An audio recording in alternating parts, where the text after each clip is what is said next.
अब मुगल का समय नहीं है, ना अंग्रेज का समय है। देश में उतना लोग सक्षम है कि किसी को भी ठोक के जवाब देने के लिए तैयार है। लेकिन सबसे ज़्यादा तो दुर्भाग्य और सवाल खड़ा हो रहा है देश में जिसकी सरकार है उस पर भी सवाल लोग खड़ा कर रहे हैं। हालांकि उनको बहुत जल्द इस पर सोचना चाहिए और वहाँ के राज्यपाल से मिलकर बात करके और अनुशंसा करवा करके और तत्काल राष्ट्रपति शासन वहाँ लागू करवाना चाहिए। एक प्रकार से ये घटना जो हुआ है ना, बिहार के लोगों को देखना चाहिए, बिहार के लोगों को इसे सीखना चाहिए। ये एक लेसन है, बिहार के लोगों को सीखना चाहिए। जहाँ पे 10 गो दुकान, 20 गो दुकान, 100 गो दुकान जलाया गया है ना, उस दुकान में किसी दलित का भी दुकान है, किसी महादलित का भी दुकान है, किसी पिछड़ा का भी दुकान है, ठीक है ना, जनरल लोगों का भी दुकान है, कि बैकवर्ड फॉरवर्ड से लेकर के सबका दुकान है, सबका जला है। वहाँ नहीं देखा गया है कि कौन बैकवर्ड है, कौन माइनॉरिटी है, और कौन क्या है, सबका जला दिया गया है। वहाँ देखा गया है कि हिंदू है, जला दो दुकान, तोड़ दो, फोड़ दो, गाड़ी खींच के मारो, ये करो वो करो, तमाम चीज़ें की गई है। और आने वाले टाइम में मैंने बोला, इस वीडियो को सेव कर लीजिएगा, शेख हसीना से भी बदतर हालत होगा ममता बनर्जी का, उसको भी बंगाल छोड़ के भागना पड़ेगा। बात यहाँ मुस्लिमों की नहीं है, बात यहाँ पे स्लीपर सेल्स की है। जो बाहर के लोग जो उसमें एक्टिव हुए हैं, उनका तो मौका पूरा होगा तो उनको भी मारेंगे जो उनका साथ दे रहे हैं, उनको भी मारेंगे ना भैया। बम जब फूटता है ना तो कहाँ देखता है कि कौन हिंदू है, मुसलमान है, कहाँ देखता है कि कौन गरीब है, अमीर है, कहाँ देखता है कौन बैकवर्ड है, फॉरवर्ड है, वो तो सबको ले डूबता है। कहाँ देखेगा कि फॉर्च्यूनर में चलने वाले हैं कि पैदल चलने वाले हैं, सबको उड़ा देता है। तो बम से दोस्ती अगर करेंगे तो नुकसान तो आपको पहुँचेगा ही। हिंदुस्तान इस्लामिक खैर, ये तो खैर मतलब जो है कि हेपा से नीचे और हेते से भीतर घुस ही नहीं रहा है, घुसने वाला ही भाई कान में घुस भी नहीं रहा है कि इस्लामिक हिंदू राष्ट्र होगा, हिंदू राष्ट्र होगा, हिंदुस्तान हिंदू राष्ट्र बनेगा, बहुत जल्द बनेगा। और हिंदू राष्ट्र बनने का मतलब ये नहीं कि मुसलमानों को खतरा है यहाँ पे। अगर हिंदुस्तान बनता है तो सबसे ज़्यादा सुरक्षा किसी को मिलेगा, वो मुसलमानों को ही मिलेगा। हिंदुओं का जो वहाँ से पलायन हो रहा है वो बिहार के और अन्य राज्यों के हिंदुओं को देख कर सीखना चाहिए कि देख लो, अगर वहाँ हो रहा है तो कल तुम्हारे साथ भी होगा। अगर वहाँ स्लीपर सेल एक्टिव है, उनको भड़का रहा है, तो कल तुम्हारे यहाँ भी घुस के वो भड़काएगा। तो यहाँ के मुसलमानों को भी तो देखना है ना, मुसलमानों को सीखना इससे कि जी नहीं, अनिकेत हमारा भाई है, वो हमारे सुख दुख में खड़ा होता है। जावेद का एक्सीडेंट होता है तो अनिकेत रन जाके अपना खून देता है। जिला में एक जावेद लड़का का एक्सीडेंट हुआ तो अनिकेत रन जाके खून दिया। वहाँ कोई आके बाहरी लोग नहीं ना जान बचा लिया। तो हमारे यहाँ का मुसलमान हमको जानता है, हमको जो हमारे मुसलमान हमको पहचानता है वो जानता है कि अनिकेत रंजन क्या है।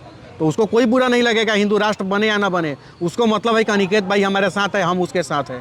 कोई अच्छा मुसलमान इसका विरोध नहीं करेगा, कोई अच्छा मुसलमान हमारा विरोध नहीं करता है। कोई मुसलमान अगर हमारा विरोध कर रहा है समझ जाइए कि उसके खून में दोष है। कि मोदी मुर्दाबाद कर लो, राहुल गांधी को पागल बेवकूफ़ कह लो, नीतीश कुमार के पलटू कह दो, तेजस्वी यादव को चोर कह लो, जिसको जो मर्जी है कह लो ना, कोई दिक्कत नहीं है। राजनीति होती रहेगी भाई, पक्ष विपक्ष होता रहेगा, सत्ता का खेल चलेगा, कभी वो कुर्सी पर कभी आप कुर्सी पर, ये चलेगा, राजनीति चलेगी। राजनीति रोटी से किए ना अपना। लेकिन जहाँ देश की बात है, जहाँ हिंदुस्तान की बात है, तो हिंदुस्तान को जिंदाबाद और इसका झंडा बुलंद रखिए। नहीं तो अगर इसको अगर कुछ हुआ तो आप भी नहीं बचिएगा। तो सीधी से तौर पर उनकी साजिश है पूरी देश का माहौल ख़राब करने का, कि मोदी का बदनामी होगा। अच्छा, मैं इस पॉइंट को सही मानूं कि इस पॉइंट की सही मानूं? इस पॉइंट में ममता बनर्जी कह रही हैं कि बंगाल में हिंसा सब कंट्रोल हो गया, कोई दिक्कत नहीं है, और यहाँ कह रही है कि नहीं, यहाँ ये बीजेपी की साजिश है। अगर मतलब साजिश है, इसका मतलब कुछ ना कुछ तो हुआ है भयंकर। एक तरफ कह रही है कि ना कुछ नहीं हुआ, सब कंट्रोल में है, तो झूठी कौन हुआ? उनका तो दोनों बयान खुद को ही झूठा साबित कर रहा है। दोनों बयान वही दे रही है, तो झूठा सबसे बड़ा कौन हुआ? ममता बनर्जी हुई। तो अगर जांच कर दिया तो 50% भी क्रॉस कर जाएगा। जितने भी फर्जी रोहिंग्या मुसलमान को, बांग्लादेशी मुसलमान को एंट्री करा कर ये लोग 5000 में आधार कार्ड बनवा के देता है लोग। आधार कार्ड जब बन गया तो बिजली का कनेक्शन हो जाएगा, गैस का कनेक्शन हो जाएगा, सारा सिस्टम ओके हो जाएगा। अब देश से निकाल पाइएगा उसको? अच्छा, देश में सरकार ने क्यों कर दिया कि अब नया आधार कार्ड नहीं बन सकता है? अब 20 साल से 18 साल के ऊपर के लोग आधार कार्ड बन रहा है देश में? नहीं बन रहा है ना, बैन हो गया है। क्यों बैन हो गया है? इसी सब साजिश आया तब तो बैन हुआ। झूठा चीज़ पकड़ा गया तब तो बैन हुआ। सच्चाई कुछ ना कुछ थी तब तो बैन हुआ ना, तो बैन करने की क्या आवश्यकता थी? बैन हुआ है मतलब सच्चाई थी। फर्जी लोगों का आधार कार्ड 5000 में जोड़ा जा रहा था। और ममता बनर्जी क्यों जीत जाती है चुनाव? क्योंकि वहाँ 50%, लगभग 50% फर्जी वोटर है जो बांग्लादेशी हैं। भाई मेरे बांग्लादेश वहाँ जीतता है तो पटाखे फोड़े जाते हैं, और बांग्लादेश हारता है तो इंडिया के लोगों को गाली दिया जाता है। लाइव मैंने अपने आँख से देखा है। मैंने आंख से देखा है। उस समय संजोग से मैं एक दोस्त की शादी में मैं गया था पश्चिम बंगाल, और मतलब एक कोई ट्रॉफी थी जिसमें हमको याद है दिनेश कार्तिक लास्ट बॉल पर एक 4 और 6 मार के, 2 6 मार के या पता नहीं करके वो चुनाव लास्ट बॉल पे 6 मार के वो जिताते हैं, चैंपियंस ट्रॉफी शायद कुछ था वो।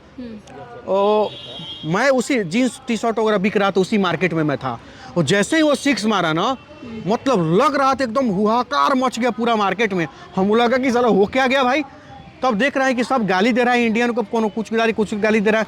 हम ले गाली क्यों दे रहे हो भाई, अरे यार ये सब क्या करते हैं। तो फिर हम जिनके साथ में थे एक मुसलमान भाई थे, हमारा हाथ पकड़ के दाबे, बोले अनिकेत भाई चुप रहिए थोड़ा, यहाँ से निकलिए, चलिए वहाँ चाट खाने चलते हैं।